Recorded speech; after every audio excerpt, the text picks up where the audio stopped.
I've been a developer for greater than 20 years and I want to go freelance. The problem is that my design skills are very raw. Therefore, I believe I would greatly benefit from partnering with a good designer. I have some questions though. My first comment about this email is that it's very well written.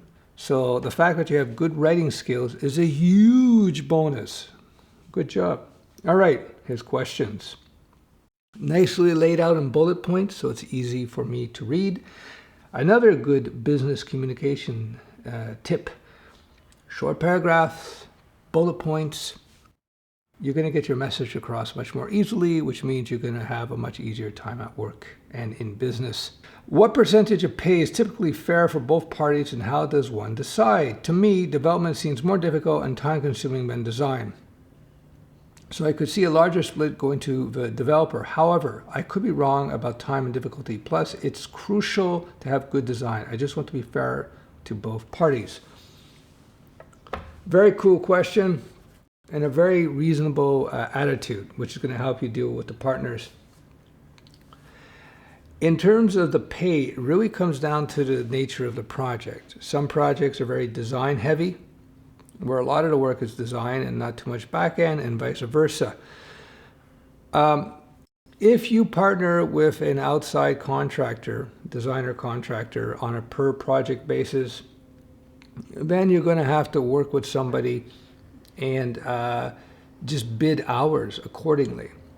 Now, how much pay they should get per hour, if you will, really depends on their level of skill. Now, do they do good-looking user interfaces? Fine. But can they also do good UX as well? Bring in that architectural planning, if you will, of the user interface. As you know, that's super important. Not only does your application have to look good, it has to be easy to navigate. Now, maybe you might be good at UX, who knows? But that's very important. Good UX is a huge part of the perception of value in an application. If you look at people when they review iOS, the new version of Windows or a new version of Mac OS, the thing that they criticize first and foremost is whether it's easy to use. So keep that in mind. So how you judge the pay, look at the individual projects perhaps, and see, and then everybody quotes in terms of how many hours it's going to take. And then you have to sort of set a baseline with your partner designers, how much they're going to make per hour. And that's one way to do it. You could handle the contract yourself and then farm out the work to other people where they, designer types, where they will tell you how much they want, how many hours it's going to take, what do they take per hour, and then you can factor that into the price that you present to the client. That's one way of doing it. I get into a lot of detail about this kind of stuff in terms of pricing out projects and so forth in my freelance course. Shameless plug, but it's apropos. Is it common for one party to find the work and negotiate the dollar value for farming out the work? Very common. For example, if the designer finds a client, would he or she then offer a dev a certain amount without disclosing how much she is getting from the client? Why not? It's possible. It depends on the arrangement that you have with your collaborative partner, if you will, on this.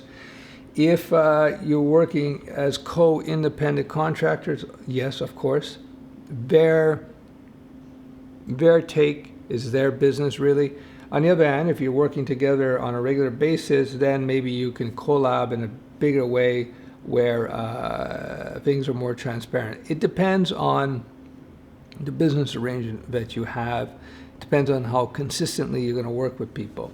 So if a designer comes up to you and says, okay, I got this back-end project, this is what it is, and if they don't reveal their client information or how much they're getting paid from the client, then you could ask, but it's not really relevant. You can just set whatever you want, give them your price, and that's it, right? And if they're making money off of you, then that's because that's their client, vice versa.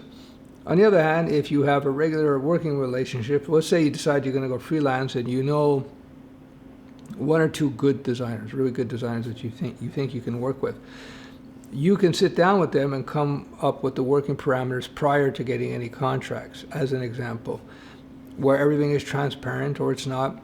Again, nothing is set in stone really. This is really up to what you negotiate with your partner contractors, whether they be designers or programmers, right?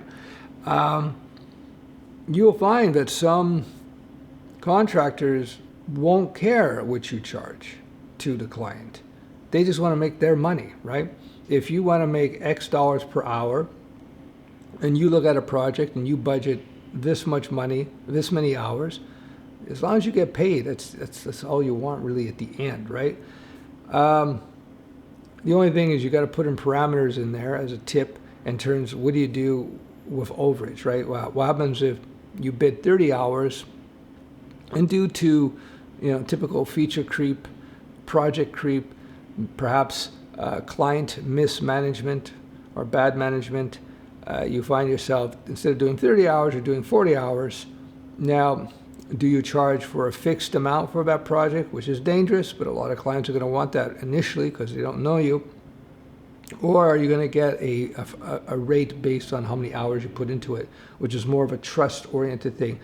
In terms of costing per project, meaning getting a fixed price for a project, some client comes to you or some designer comes to you and says, okay, we got this project, here it is, here's a spec, how much to do the whole thing? You give out your bid, and then you figure it was 50 hours, it turns out it's 75 hours. What do you do in that situation? You have to establish those rules, if you will, procedural rules in terms of pricing and costing and time budgeting, etc., before you get into the project. There's many ways to do that. Again, I cover that in my course, a lot to talk about in a vlog. Number 3, what are the typical roles of both parties? I read an article that said that the designer usually works more closely with the client than the developer, which makes sense. Yes, I guess if you had a project where the roles were kind of like you didn't have a point man with the client, meaning you didn't have one of the developers involved or the developer's designer. I'm going to put them all under one category, like web professionals. You got web professionals. They could be UX specialists. They could be coders, full stack, back end, etc. So the role, again, it's up in the air. Yes, the designer is going to be communicating more with the client because the designer is going to be showing skins, going to showing the UI, getting feedback. Whereas you, if you're writing the back end code, you're implementing some MVC framework or something, you're not going to get comment from the client about how you're writing your code, of course. But again, it depends on your particular arrangement, how you initially structure it, who owns the client, if you will. Right? If you get a client and you're an independent contractor, that's your client. So when you hire talent, a designer to help you out, you still own the client. They don't own the client. They may have to communicate with the client, or you may broker the communications between the designer and the client, meaning that, let's say it's a web app and you get a bunch of screens, so you get the specifications in terms of views, the screens that they need for their web app, and then you get a basic profile of the style that they want for the web app, the look and feel that they like, show them different websites, et cetera, yada, yada. There's a whole process there. And then you forward this to your designer. And then the designer will put questions to you. You're going to relay questions. So you become the point man, the relay in between the client and the designer. You may want to play that role. You may not. You may decide, no, okay, we'll just have the designer talk directly with the client, which means that you're relinquishing a little bit of control on the project in some senses. Because if you have the client, you have the client talk directly with the designer, bypassing you, or you're just monitoring it, then you're creating a little bit more work for the designer, so they may want more because they're going to have to deal with that client, as opposed to you being a buffer between the client and the designer. You get the idea. Again, for a vlog, difficult to discuss all the ramifications, all the details. I cover a lot of this in my freelance course. Final question, what else should I know about partnerships? Partnerships are like marriage. So before you get into an entangling alliance with a partner, be sure that you know the individual very, very well. Choose your partners not just based on their technical or design skills. Really pay close attention to who they are as individuals. Can you trust them? Can you get along with them? If there's somebody you know, do you know that they've proven to be honorable or dishonorable individuals? When the pressure hits, and in any type of business, pressure will hit. So when the pressure hits, you want to know that this person is not going to crack or stab you in the back. You want to make sure that they're top-notch people, character-wise. I leave you with this. One of my mentors once told me that if he had to choose between the hotshot, unbelievably capable employee, like the hotshot developer, the amazing designer, but who was a jerk, versus a guy who's pretty good, but is really easy to get along with, he would go every time with the person who's easy to get along with, because the skills can be updated. But being a jerk is very difficult to fix. It takes lots of therapy for them to get fixed their jerkiness.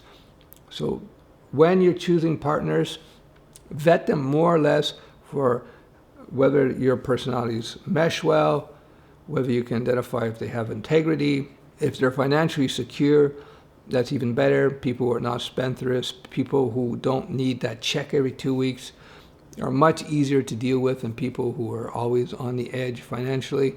So vet the character of the individual at least as much as you would their technical skills, because technical skills can be developed, right? If somebody has got a good mind, if you will, and a good disposition vis-a-vis wanting to learn new, always willing to challenge their own ideas, etc., etc., etc. Very good questions. I like how you sent them to me. The way you organize your questions gives me confidence that once you get up and running as a freelancer, you will eventually find success, because a big part of all this is communications. All right, we'll talk soon.